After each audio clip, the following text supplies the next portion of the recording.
In verse 17, Paul then continues showing the guilt of the Jews who are not keeping the Torah. And that will be the standard of judgment that Paul then is developing from 17 to 29. Notice he writes, "But if you name yourself a Jew and rest in the law and boast in God," you as a Jew, you name yourself as a Jew, you boast in the law, or you rest in the law, you trust the law for your salvation, you boast in God, Paul says, and you know, and he's describing the characteristic of his Jewish audience, and you know the will, in other words, you know God's will, and you test or approve the excellent things being instructed or catechized out of the law.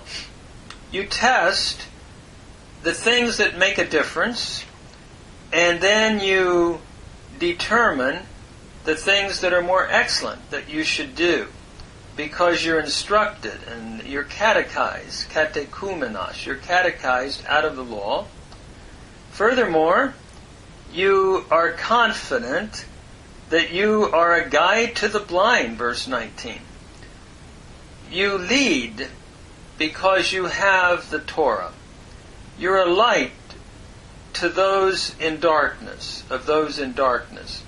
You're able to instruct those and give light to those in darkness. The Torah that you believe is that which gives light to the Goyim, to the Gentiles, and to others that are in darkness. And further, verse 20, you are instructor of the unwise, a teacher of babes. You give instruction to those that don't have understanding, that don't know the Torah, the law. You're a teacher of babes. It's as though you teach children, and now you're taking that ability to teach and applying it to those that are infants in learning. You pride yourself in that, Paul is saying. And you're having the form of knowledge and of the truth in the law. In the law, the Torah, you have the form of knowledge and truth. And so you have all of these things that would define you, Paul is saying. You're a Jew, you're resting in the law, you're boasting in God, you're testing the more excellent things because you're instructed of the law, you feel you're a guide to the blind, you give light to those in darkness, you're an instructor of babes, you're a teacher of those that are non-instructed. You have a form of knowledge and truth in the law. That's where you are. But, Paul continues, therefore, verse 21, the one who teaches another, do you not teach yourself? The one who preaches, do not steal, do you steal? Paul is now asking questions, and I think the implication of his question is, you're teaching another the Torah, but are you really teaching yourself and doing it? You're preaching, don't steal, but do you steal? And the implication is that they are breaking the Torah. This is seems to be Paul's point to his Jewish audience here. The one who says, do not commit adultery, are you committing adultery? You say you should not commit adultery, and that's the Torah speaking, but do you keep that? Or do you commit adultery? The implication is some were doing that. And the one who detests idols, do you rob idols' temples? Paul says you detest idols, but do you rob the temples of the pagan gods and perhaps take some of their idols and bring it into your home. Evidently some were doing that, it is felt. So Paul is now trying to use the Torah to show the guilt of the Jewish audience that he's writing to, as well as the Gentile audience. You who boast in the law, through the transgression of the law, you are dishonoring God. You are boasting in the Torah, you're boasting in the law, but by breaking the law, you dishonor God. And as a result, in verse 24, for the name of God is being blasphemed on account of you among the Gentiles, just as it has been written. Paul here quotes in verse 24 from Isaiah chapter 52 verse 5. And the point he's making is, you pride yourself in the law, but by breaking the law, you're causing the name of God to be slandered among the Gentiles. One of the tragedies applying this to any time is it's possible to be religious and even boast in one's religiosity, but not live up to what the Bible says. And as a result, the world outside of Christ, the unsaved world, blasphemes and slanders believers because they're not living according to the standard that they profess to live by. And this is what Paul is saying to his Jewish audience. You need to keep the law and not break the law, and yet he sees the opposite. And so he goes on, for on the one hand, circumcision is profiting if one keep the law. But if you are a transgressor of the law, your circumcision has become as uncircumcision. You pride yourself in circumcision. You feel that by being circumcised, you're saved. Everything is fine. And he says that will profit you if you keep the law. But if you're not keeping the law, and Paul's implication is that his readers, Jewish readers here were not, then the circumcision that you've had is as though you are uncircumcised, that you're just like a Gentile, because you're not keeping what your circumcision represents.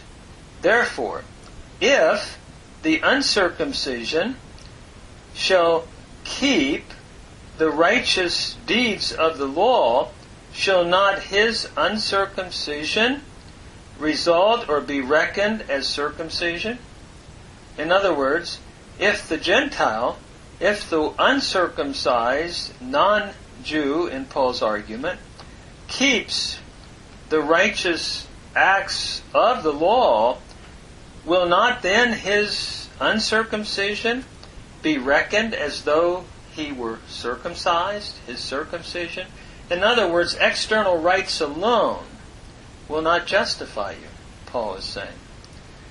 And furthermore, and will not, in verse 27, the uncircumcised by nature, perfecting the law, will not that person, and we're talking here about a Gentile who is not circumcised, but lives out the law, will not then he judge you, who through the letter and circumcision are a transgressor of the law? In other words, you who say you're keeping the law as a Jew, Paul is arguing, and you look at the letter and circumcision that you've had, you consider it very important, the grammatas, the letter of the law, and you've had circumcision, but on the other hand, you're a transgressor of the law if you are doing the things that Paul is describing here. And therefore, will not this uncircumcised person by nature who is keeping the law and fulfilling it judge you? For not the Jew, for one is not a Jew outwardly. In other words, you're not a Jew who praises the Lord, a Judaios, from the Hebrew idea of praise. You're not a Jew outwardly, neither is circumcision of the flesh outward. The whole thing is not about Paul saying outward circumcision or outwardly seeking to be a Jew. But the real Jew who praises the Lord is one who is one inwardly. And circumcision is of the heart by the Spirit, not the letter. Real circumcision is spiritual circumcision. It comes from the heart, not the letter. It's not the letter of the law, it's produced in the heart by the Spirit, Paul is arguing. And it is significant that in Deuteronomy chapter 30, verse 6, the Torah talks about the need of heart circumcision. And Paul is illustrating that here. It's not just in the grammati, it's not just in the letter, but it's in the heart, by the work of the Spirit, that one is really circumcised.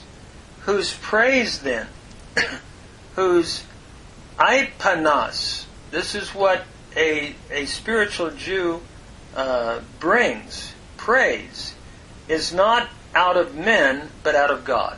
In other words, God praises the one who basically is the Jew inwardly, who has the circumcised heart, and who has responded to him with the work of the Spirit in causing that to happen. And the praise of this one is not from men who simply approve an external action of ritual, but it's from God. And so the reality is we need inward circumcision, Paul is saying, of the heart, not just outward circumcision of the flesh.